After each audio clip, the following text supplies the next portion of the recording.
Alright guys, it's Monday night. We got a few hours to kill, so we run down here to the Ohio River and we're just going to kind of drift some mussel beds for a little while just to have some fun. But I also am going to talk about some your drag on some of the reels that's out there today. So hang tight, we're going to get some baits out and then we'll talk about how to set your drag for these bait casting reels. Welcome again to another edition of Wildcatters TV with the Catfish dude, Steve Douglas. All right, we're just suspend drifting down an old mussel bed with some skipjack, just messing around this evening. We're targeting about 40-45 foot of water tonight. Now we're looking for a big fish.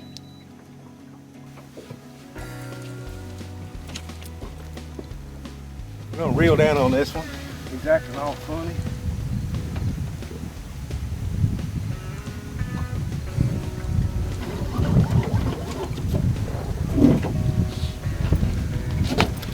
Little one.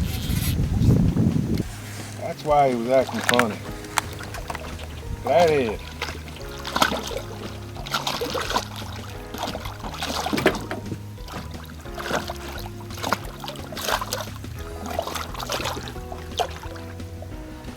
Yeah, flathead.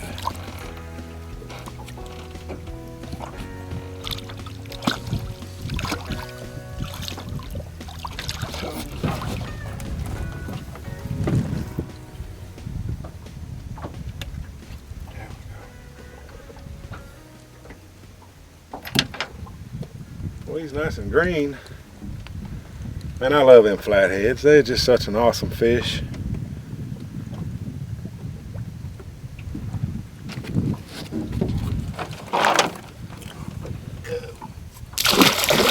Goodbye, buddy.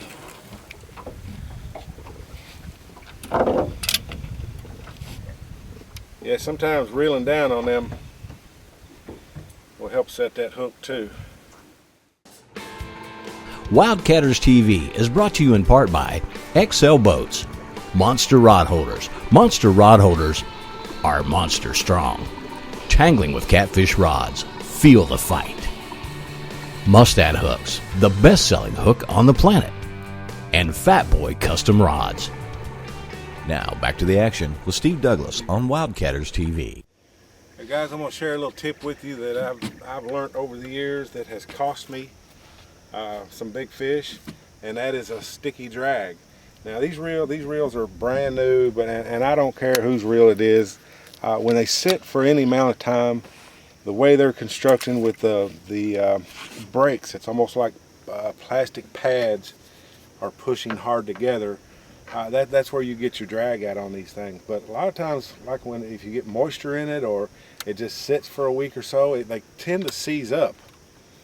And when it does that, I've had it, and not check it before, I've had it in a rod holder and a big fish hit it and just break my line. Like right now, I haven't adjusted this for just a couple days, and I'm telling you what, it's really hard to pull out. And what I like to do when I get gathered around, I don't do it all the time because sometimes I forget. You get excited, but try to remember to loosen your drag right off the bat and grab that string and pull it loose, pull it so it is going to drag, and then you can tighten your drag back down again. But as far as what pound drag you got on there, I don't know. I just kind of use my hand, kind of feel it, you know, what a big fish might pull to get to need that line. If it's like right now, I'm pulling pretty daggone hard and it's pulling line out, so I'm going to call that good. But that's just one little tip that I could share with you that may cause you to land your fish instead of miss it because it breaks your line. Sometimes these fish hit so hard and so fierce, I mean, it's just down and gone. We're gonna put this one down. That one's taking drag. We get a 50-60 pounder do that one time to a stuck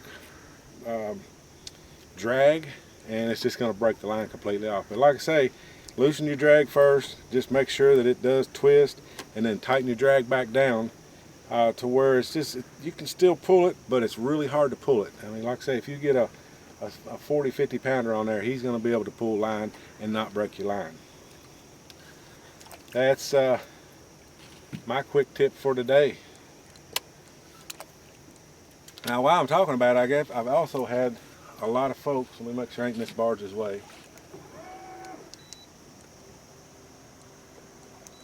I've also had a lot of folks ask me about how do you throw your bait casting reel without it backlashing. Well, most reels today have magnetic brakes and spool adjustment. Now this one here's got a magnetic brake. I don't ever pay attention to that because I use such heavy weights. It's not going to affect it any whatsoever. So I just put it in the middle and leave it alone. This one here is the one you really want to pay attention to.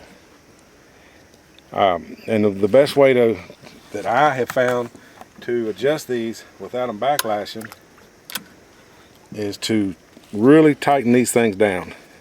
You want to tighten it down to when you disengage, the sinker is not going to fall. So next step you want to do is loosen it just where it starts to fall. Now that's an 8-ounce sinker on that, so it's going to take quite a bit of tension, but you just want to back it off enough that it just falls. Now if you let it fall in here and you don't have it enough tension on it, then you'll get a backlash. Just let that sinker hit the bottom and watch my reel here, and I should not have any backlash when it hits the floor. See, when it hit the floor, it just stopped. Now I can loosen it up where when it does hit the floor, we're making all kind of noise, it's going to backlash. See how it run out. Your tension's too light. Again, on your spool tension, crank her down as hard as you can get it so that the sinker does not move. And then loosen it just enough to where it falls freely without any backlash. All right, let me back up again here. I think we're good, but when I'm talking, I ain't watching the barges. Okay, now we got this one dialed in, so we should be able to just sling it out without any backlash. Sling right on top of some Asian carp, look like.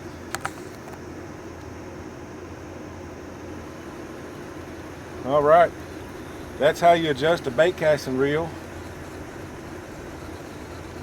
so that it doesn't backlash on it. You can do most all the bait casting reels the same way. They're going to have a spool tension on them. And it may take you a couple tries. Now, to really sling it out there, you may have to loosen it just another hair. But for the most part, that's how it's going to happen.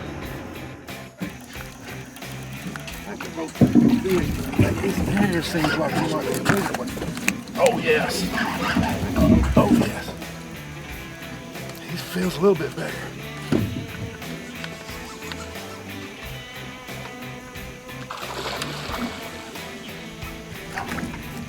Look, I got one on the back. Look. Look, there's another one.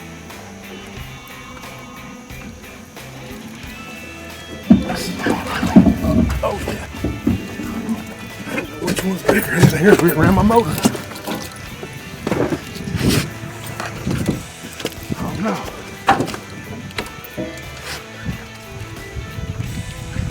Oh no. I got 3 on, guys. 3 on once here.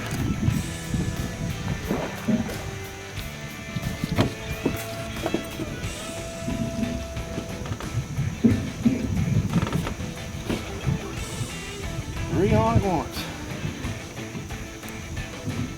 Oh, another one, maybe. Maybe it's 4. You might be tangled up on everything,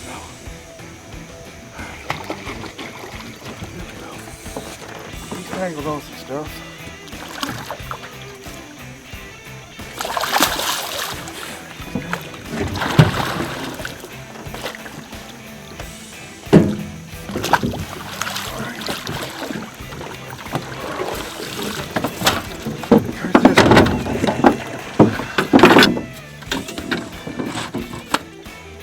That's a good little fish right here, boys. Here's another nice one. I ain't lost him yet. But he got me tangled on everything.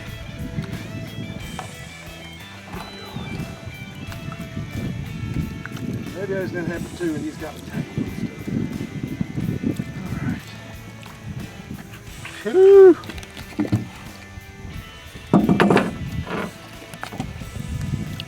Come in here. Come here. Bam. There's another one.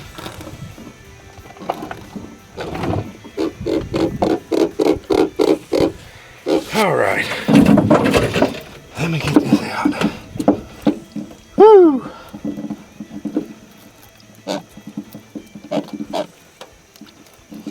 See what I mean, guys, when you hit a pocket.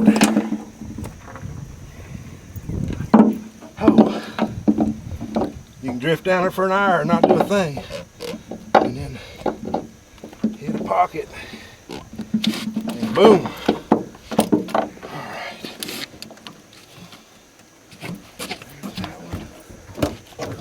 Another one here. Oh, I think I do. I forgot about him. Whew. All right. Let me get turned around. All right. There's 3 fish in one. Talk about some action, guys. That'll get your blood pumping. Come here. Come here.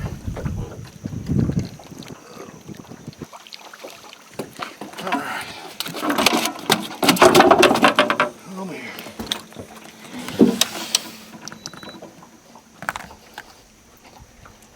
All right.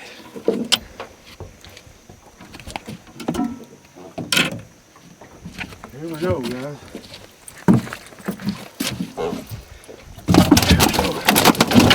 Whoa! Whoa!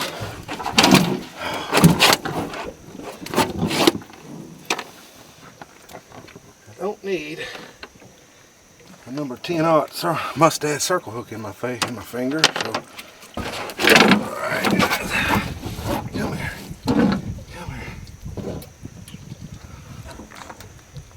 There's number 1. That's a good solid fish right there. Anywhere. See you, buddy. All right. A little mean one right here. Number 2. We gonna take him. Lightning struck, guys. But like I say, oh, he's still hooked. No. Unhooked him. He got hooked again. Oh. He's a mean one. Oh.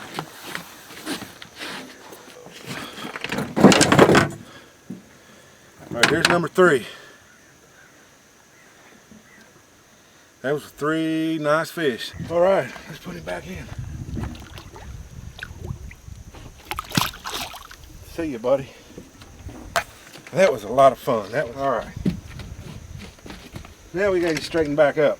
All right, guys, time's getting away from us as the days start to get shorter. So we are going to come up here one more time at the top of this run and drift one more time down through here and see what we can get.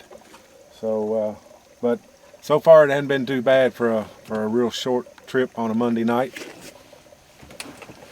We're gonna put all new bait on and drift this 40 foot of water down through here one more time before we take off. All right, for you guys that want to try the drift fishing, if there's one thing I could probably recommend for you guys is to give it a little time. I know so many guys tell me they've tried drift fishing but just don't do any good at it. But I think the number one thing is they've tried for about a half an hour, they don't get any bites, they don't think it's going to work, they don't have confidence in it. But I promise you, if you wait another half an hour after the fact that you're already tired of drift fishing, I think it'll pay off for you. Like you say, you can drift for an hour and nothing happened, and then like you've seen here in this video here, 3 fish go down all at one time. But yeah, if I could give you one tip, that's to drift a little bit longer than what you think you should, and you'll run into some fish.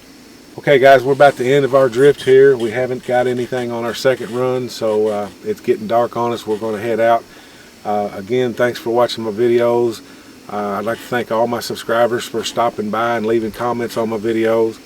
It means a lot to us, and we'll see you in the next one.